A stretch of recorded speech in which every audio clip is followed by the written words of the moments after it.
Hi everybody, I'm Dr. John Douillard, and today I want to talk about your microbiome, something called psychobiotics, where our microbiome is in charge of many of our cravings, our desires, even our likes and dislikes, and how important that is. Now, I used to think that the mind and the brain worked in a linear fashion, where neurons connected to neurons, and it was sort of like train tracks of hardwiring information, and the bigger our brain got, the more information that we could process. One of the explanations of why our brain got bigger during the evolutionary times. But research now says that's really not true, that's not really supported, that our brain got bigger because we needed more railroad tracks to drive more information.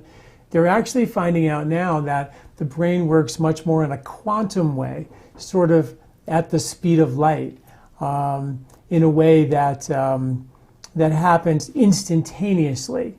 And this is kind of a whole new discovery of how the brain works. There's things called biophotons, ultra-weak photon emissions, which come out of our DNA. And they're emitted out of our DNA as information-carrying particles throughout our body.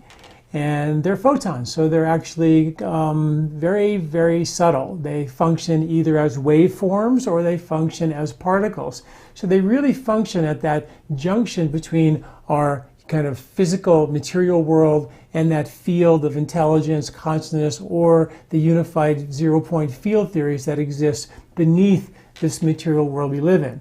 So the cool thing about biophotons is they function at that place where Ayurveda says consciousness meets matter, and Ayurveda also says that when the matter, the body, the mind starts thinking of itself as separate from that field of intelligence, that's the cause of all disease.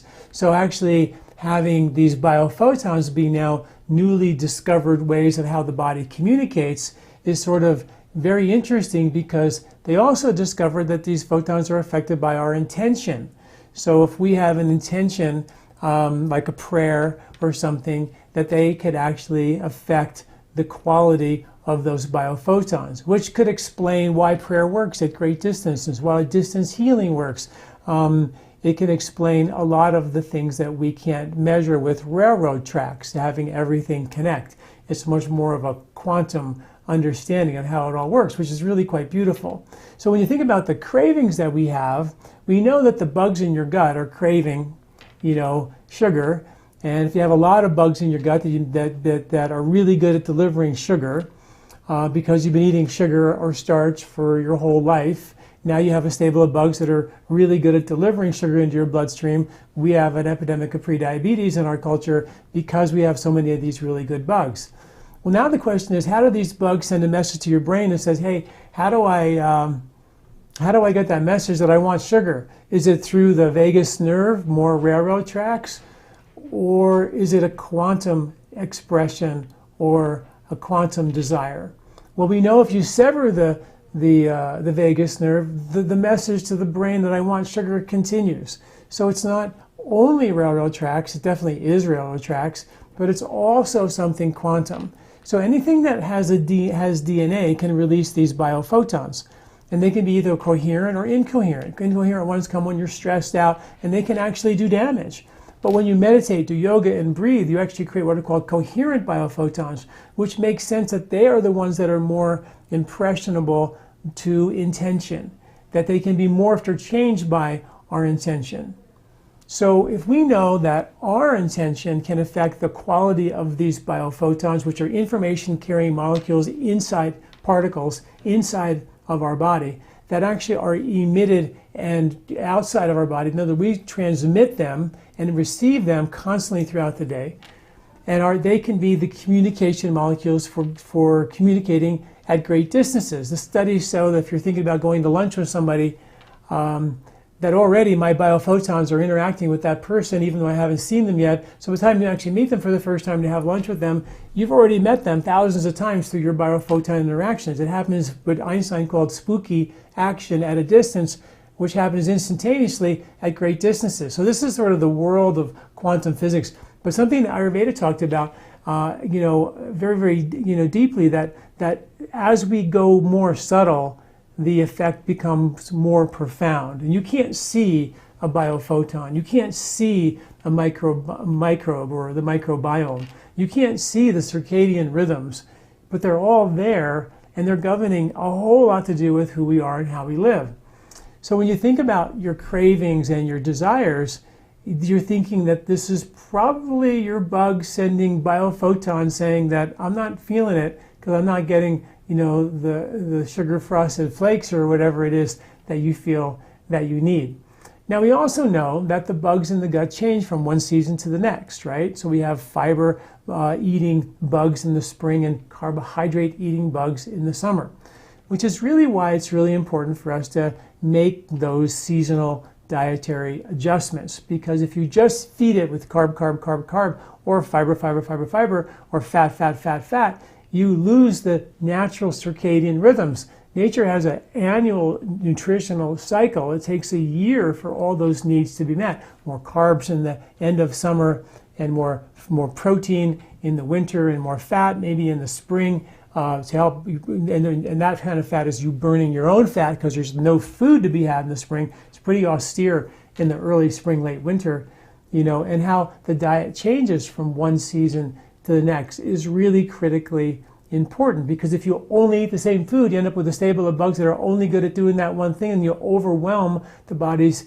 energy handling system, like too much sugar, too much starch for decades in a highly processed form, which made it super easy to deliver, and created a stable of bugs that were nothing but great at delivering sugar into your bloodstream, creating prediabetes. So our response to that culture is like, let's just do a ketogenic diet, eat 80% fat, and screw basically the carbohydrates, which is really not a great idea, because now we're going back into swinging the pendulum into another major extreme.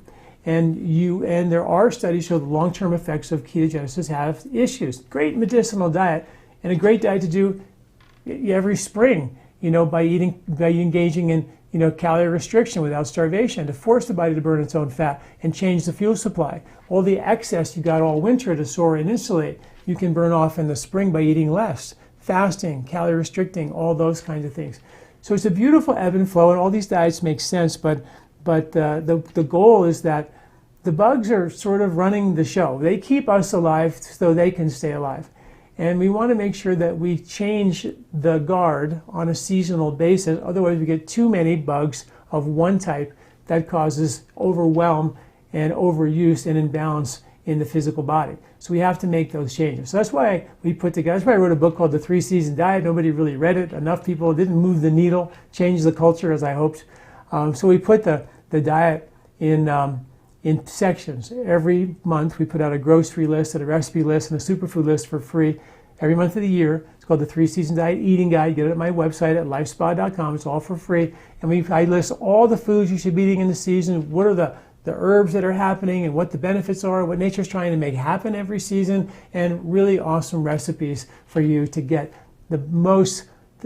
more of the foods that are in season into your gut in a natural, organic way, so you can inoculate your gut with the right bugs for the right season, so you can dissipate heat this summer, boost immunity next winter, and decongest you in the spring. That's how it's supposed to work. Our microbiomes will be happier for it, because if you just eat the same food again and again and again and again, which a lot of us do, you end up with what are called biofilm.